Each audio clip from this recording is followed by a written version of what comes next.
Welcome to Conversations from St. Norbert College, a program that provides you with insight on social, political, and educational issues facing Northeast Wisconsin. Now, your host for Conversations from St. Norbert College, the Dean and Academic Vice President of the college, Michael Marsden. Good evening. My name is Michael Marsden, and I'm your host for this edition of Conversations from St. Norbert College. Our special guest this evening is Coach Steve Mariucci, and our topic this evening is more of a question. Is there life before, during, and after the NFL?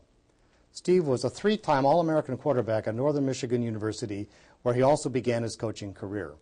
After some time coaching at several universities, Steve became the quarterbacks coach for the Green Bay Packers in 1992, coaching the very young Brett Favre. He held that position through 1995 until he became the head coach at the University of California. In 1997, Steve was named head coach for the San Francisco 49ers. Okay, now listen, in this series, I'm going to stay with... Is this fun or what? In 2003, he became the head coach of the Detroit Lions, a position he held until 2005. Coach, welcome to our program. We're really pleased Good to be have you here, Mike. Yeah, thanks for having me on. I really am interested, too, in one thing. You've never lost your connections to your hometown of Iron Mountain, have you? Or the Upper Peninsula in general, I guess is a better way to put it, but Iron Mountain in specific. Well, Iron Mountain is my home. My folks are still there, so obviously that is one of the reasons why I go back. Friends and classmates and brothers and sisters. I've got three sisters that live in Marquette, up there where Northern Michigan is. And, yeah, that's always going to be my home. Even though I've bounced around this country quite a bit, Iron Mountain and the UP is my home. Now, a lot of people talk about the fact that there's a very special sense of place in the UP. Do you think that's true? I think when it you is. cross that border? You know, I've been lucky enough to live all over this great country. And if you live in the South, that is different than living on the West Coast, which is different than living in the New York area, which is different than living in Kentucky. And this is a large country, and the Upper Peninsula has its own identity as well. And, you know, it's not very heavily populated. People take a lot of pride in living there, being from there. It's not a trip to the Caribbean. No, it's not. If you think we get a lot of snow here in Green Bay, go north. Right. You know, and you get a couple hundred inches a year, and you know, it's a certain way of life, and it's a great place growing up. It's a great place to raise kids. I do know that. Oftentimes now, you know, the population doesn't seem to be increasing because kids go to college and then they go off and they live elsewhere for good reason, for employment. But you always go back because it's home. It is. Are there special values there that you think are unusual or particular? Yeah, you know, you hear about small town values, and I think that's true. You know, the kids there, the children are raised by the village in so many ways. My friends' parents had something to do with raising me, just like my mom and dad had something to do with raising my friends, and that's a neat thing.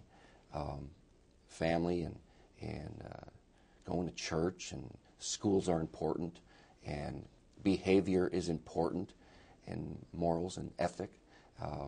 Work ethic is really important, and that's how you grow up, and it comes from our parents. Yeah, well, I think it's a compliment to you that you always go back and help with community projects, both in Iron Mountain and also in Marquette. So well, I enjoy doing that, and I've often told my teams, you know, when players make good salaries and are lucky enough to be in that position, that it's in some ways your responsibility. I think, you know, you should enjoy it, you should want to do that, but I think it would be neat if people felt an obligation to go do that and go help my alma mater or my school or my church or my community in some way, whether it's financially or whether it's morally or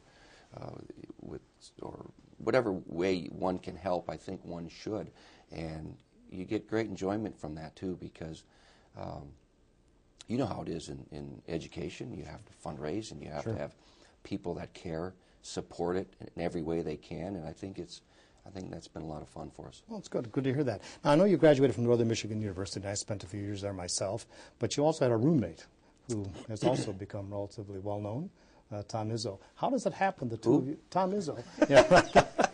And both of you, well, I think you were both roommates there, weren't you? Yeah, in for addition 7 to years. friends. That's because it took them that long to graduate. Is that right? Yeah. No, but how did that experience? I mean, to me, it's rather surprising. I mean, two individuals come from the same hometown, they room together, and both go off to have distinguished careers, one in basketball, one in football. What is it that shaped you at Northern Michigan to become the people that you are? Well, I think we've talked about this before, but I think it stemmed from the influences that we had growing up. And we had, of course, our parents were key in our upbringing, obviously. The coaches that we had, all the way up from 5th grade basketball to Little League baseball to high school, even in college at Northern, our coaches had a real profound influence on us in terms of how one should conduct himself, how to work towards a certain goal, how to play fair, how to be a fanatic about what you love, and I think we wanted to be like that, and we had so many coaches that weren't professional coaches, but were just really good at what they did at the level that they taught. We felt like, hey, that would be neat to get into coaching, and we decided to do that. Now, we didn't plan on, I want to be a head coach in the pros or the NFL or this and that. We were going to be high school coaches. You know, we took driver's education so we could teach that in the summer and make another $8 an hour or whatever and live happily ever after. But then once you get into coaching, then your goals sometimes will change and opportunities will present themselves. So, you know, we took that path. We're both in education and we're both teachers. And who knows, maybe we'll end up teaching together. Well, it's interesting both of you continue to work together, too, on some of your fundraising projects. Oh, yeah, we did at Iron Mountain and at Northern, of course, sure. Very positive, I think, ultimately. Now, you've coached at a lot of college campuses as well as with the NFL. And how do you compare and contrast those two worlds of college coaching and NFL coaching? Yeah. I mean, they are different worlds, I know, but there's also a lot of similarities. Yeah, you're right, Mike, and and each college is different, too. Coaching at Northern Michigan University is a different set of circumstances than coaching at the University of California, right, or USC Trojans or Louisville, or and then the pros is a different world, like you said. Now, in terms of just pure coaching, drawing a play up on the board is the same if you're coaching at Northern or coaching with Brett Favre. You're going to detail it, you're going to explain it, you're going to teach it with a certain progression. That's all the same. But when you're dealing in the pros, obviously you're dealing with sometimes a more mature guy. Sometimes, but not always. Yeah. You're talking about guys that are 35, 38 years old with families and careers and outside interests, and your influence on them may be limited to just football or basketball or whatever sport. Whereas in college, you can be very influential on an 18, 19, 20-year-old's progress in terms of his maturity and what he hopes to do with his life. They're at a very vulnerable age, the college age. So much more teaching is still going on. There is, and it's not just regarding the sport. It's about how they live, how they study, what their ambitions might be with life after football, because there is life after football. And a different set of issues too. You got the agents in the pros, you got girlfriends and eligibility in college. Yeah. There's some differences. If you ask me which one I prefer, I was going to ask you that. Yes. Yeah. Was that your next question? No. I don't know what I prefer because I love coaching my kid in the backyard too. I love coaching high school camps in the summer, and coaching is teaching. That's why Tom Izzo and I chose the teaching profession, because that's what coaching is. Only it's on television every week. But, I enjoy every level. It's been very good to our family. So you might still at some point return to college coaching? Is that a possibility? I haven't ruled it out, Mike. I haven't ruled it out completely. We'll see. I've got a question for you. This is a statement that there was another Upper Peninsula person of fame, and that was Glenn Seaborg. First chairman of the Atomic Energy Commission, later chancellor of the University of California, Berkeley. Yes. Now, my understanding is, according to what he told me, he said that when he was at UC and you were at UC, he used to feed you plays. Is that true? Yeah, he was one of the brilliant men of our country. And it was kind of neat that when I was at the University of California at Berkeley, that another Uper, you know, of course his influence there was far greater than mine, but quite a man. Yes, well, Nobel laureate, and so. But I think one of the most charming things he ever told me, which I'll pass on to you, is that he was from Mich and grew up there until he was 6 years of age. And people would ask him, well, where's Ishpeming? And he'd say, right down the road from Nagani. That was his answer to it. They're both suburbs of Iron Mountain. That's right, that's right. So, but I had heard that he had fed you plays. I thought that was interesting. Yep. Now, you mentioned a couple of minutes ago that you do think there's life after football. I hope so. Yeah. How do you maintain a balance in your own life? I mean, you've really had a remarkable career. And how do you keep that balance between your personal values and all the hoopla that surrounds you? I mean, even in college ball, the hoopla is significant, particularly at the level you were coaching at. How do you separate those things out? How do you live a life? There's a balancing act, and balance is the word that I think is important here, because whether you're talking about football, offensive football, you need to be balanced with run, pass. In your life, you need to be balanced with work, and play, in faith and family, and all those things that are a balancing act. And some take your time up more than others, depending on what part of the year it is. It is, yeah. But when you're talking about your family, there were times when I felt that I was slighting my wife and kids. I've got 4 great kids. And that I wasn't the dad that I wanted to be. I wanted to, read a bedtime story to my kids at night, or help them with their homework, or play in the backyard, or be there for them when they fall on their bike, or whatever that is. And there's a lot of professions that are very busy professions and demand time away. It's not just coaching, believe me. There's a lot of professions. And most guys and gals that work hard spend a lot of time away. It's just how it is. But you try to make up for that at other times. For me personally, I would have my kids come to training camp and spend 2-3 weeks with Dad at training camp and drive me nuts at training camp, and they would get to know the players. How cool is that to be around Brett Favre and Reggie White, or Steve Young and Jerry Rice and those guys at San Francisco, and those are experiences that I would try to put them in that would make up for lost time sometimes. They would travel with me to some games, but mostly home games in the locker room, sideline. So there's a give and take there. Your kids sometimes don't have a father as often as they should, but they get to do some things that maybe their friends don't. Thank you. That's good. Appreciate that answer. I want to remind our viewers that you're watching Conversations from St. Norbert College. Our very special guest is Coach Steve Mariucci, and we're talking about football and values. Now, you stayed out of coaching this year, and my understanding is it's because of family that you made a decision that you really wanted to spend more time with your family. Yeah, I think, Mike, when we climb the ladder, so to speak, and try to reach some goals, that we have to make some professional decisions. When I move out of Detroit, this will be my 18th move, okay? Really? Yeah. Oh, my goodness. We keep Ryder trucks in business. Well, you make professional decisions. Do I take that because it's more responsibility and maybe the salary's greater, or maybe the responsibility, is greater and it's a new challenge, professional decisions. Well, now, in the stage of my life and the age of my kids, I've got a son that happens to, last year, was a junior in high school. Okay, I've got 2 in college, but one's now a junior. And I told him, I said, listen, if you want to graduate from here, and he's a quarterback of his football team, and he's the captain of his team, and he felt a little obligation to stay there and finish it up. I said, if you want to stay, we'll stay. It's that simple. I don't need to coach. I love it, but family's more important. This has to be a family decision now, not a professional decision. It's a family decision.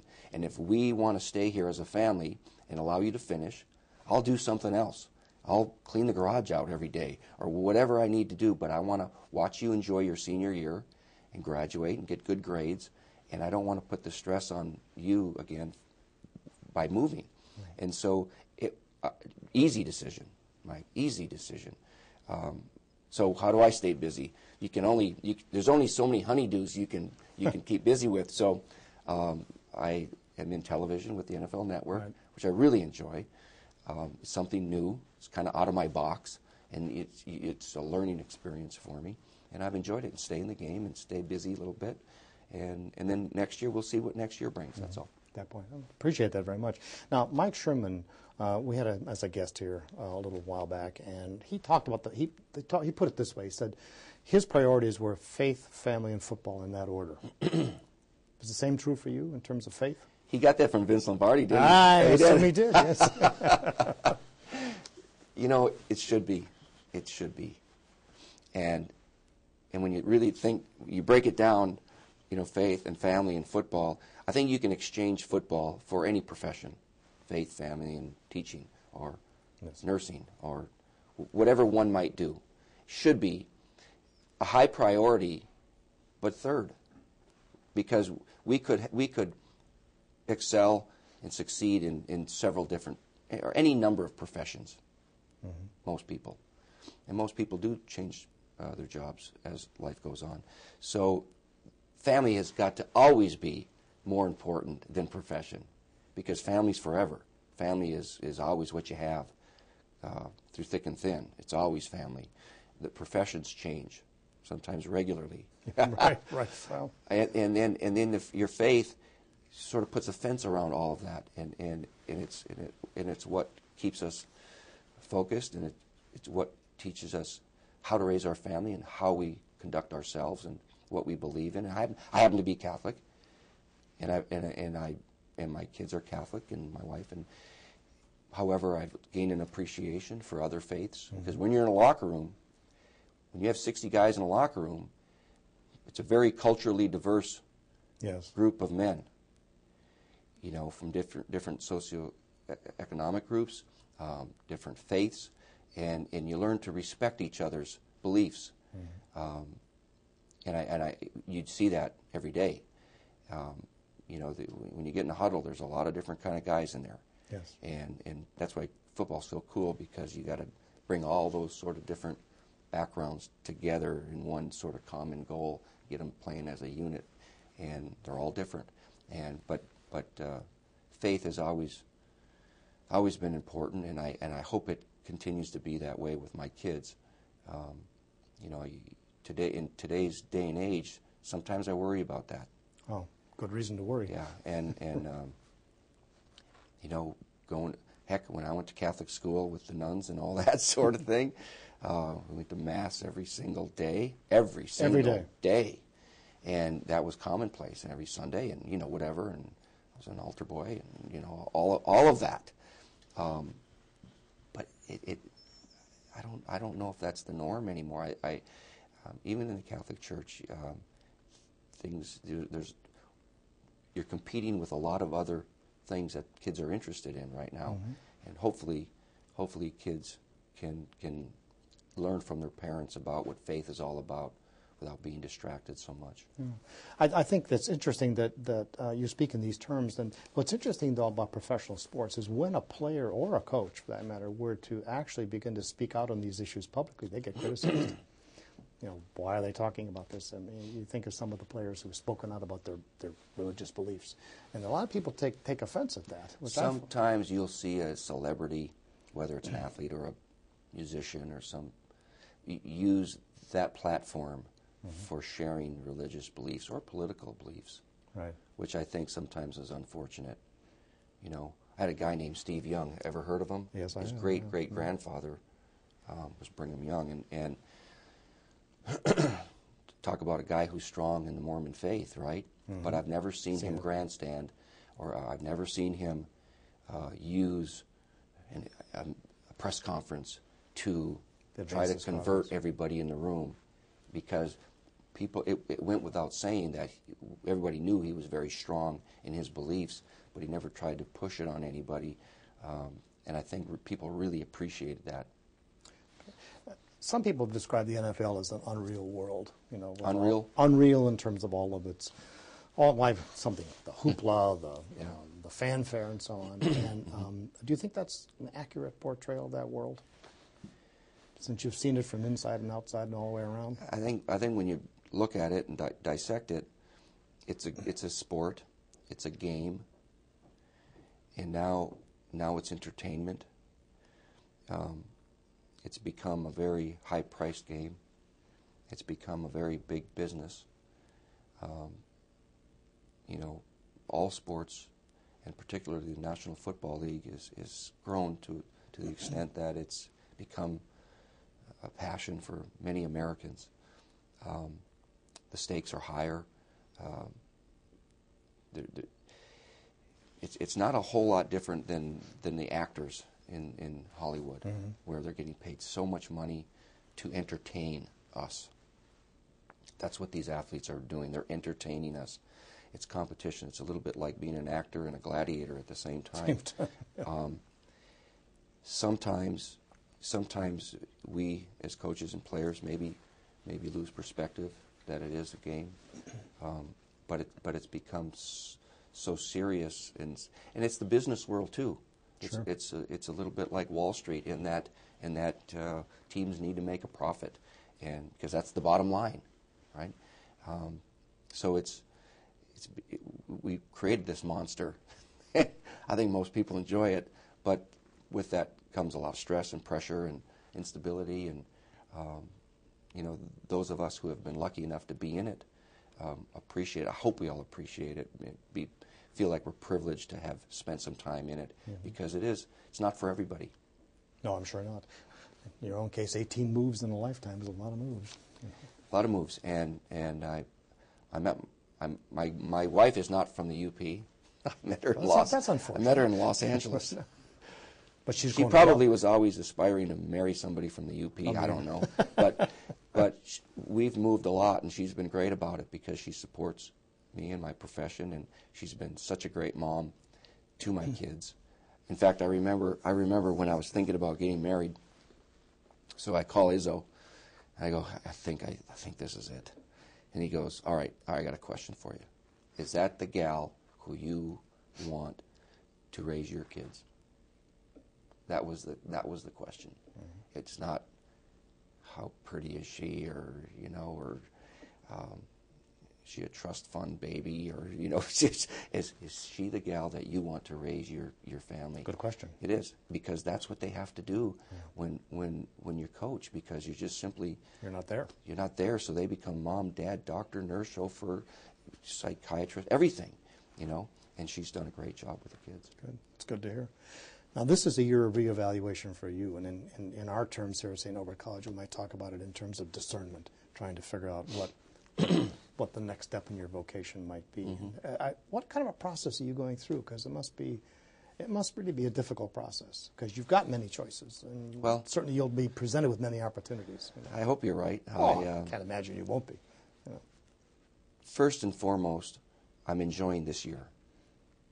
I try to live in the here and now as much as possible, and I'm enjoying very much so my son's senior year in high school.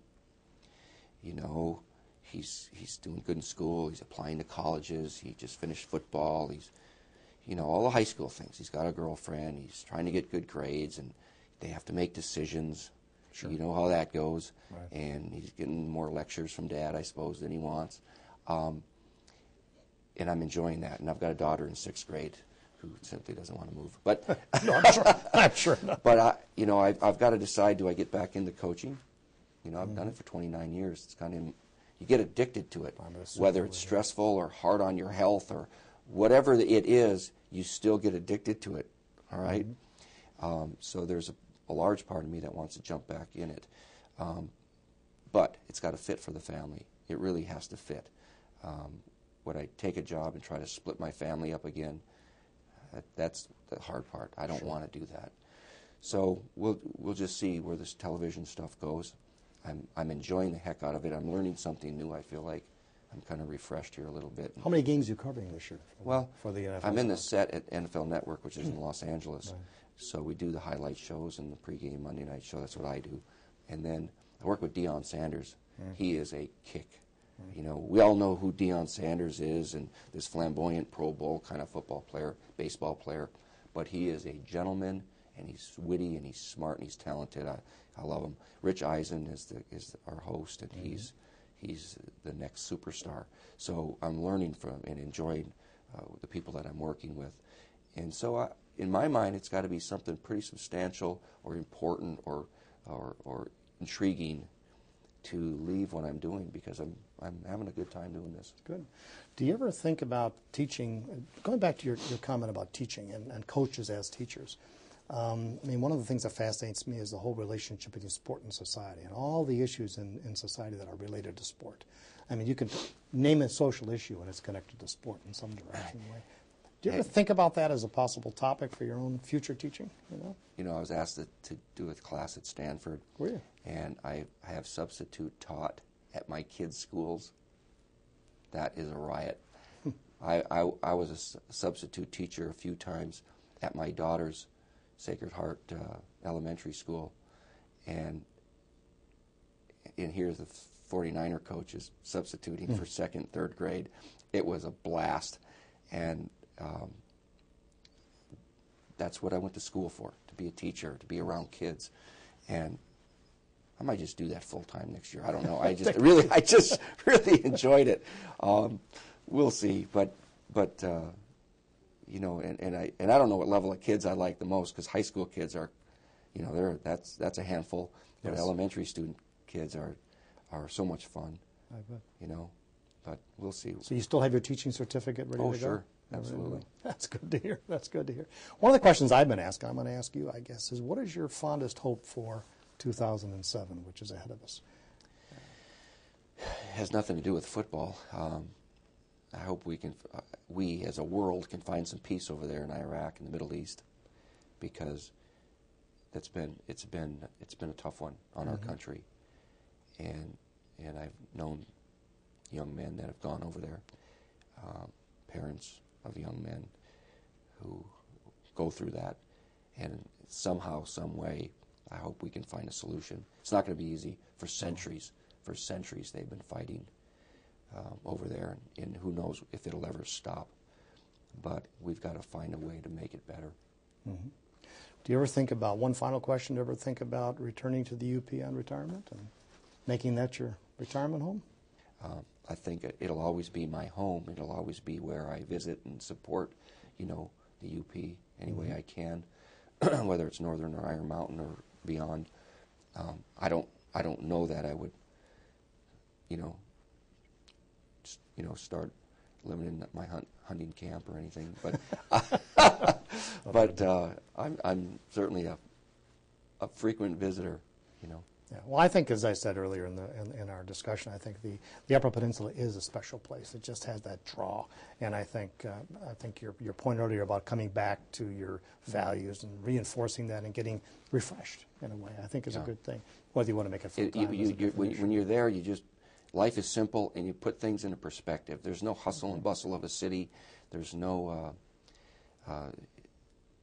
false pretense about anybody up there. It's just people love and appreciate each other for who they are, and it's no 4-lane highways. Yeah, that's a good thing. You know, right. It's a slower pace. Yeah, you know, and everybody's just trying to make a living and earn an honest living and be a good person, and they work hard for what they get. Very blue collar, and I love that. Yeah, very, very value centered. Very absolutely, and sometimes we lose sight of that. Yeah. And a good sense of humor. I've always found it that way. At least, yeah. So. Well, I want to thank our very special guest, Coach Steve Mariucci, for sharing his expertise and insights with us this evening. Please join us for future programs as we continue our exploration of the world of ideas. Until then, I'm Michael Marsden for Conversations from St. Norbert College.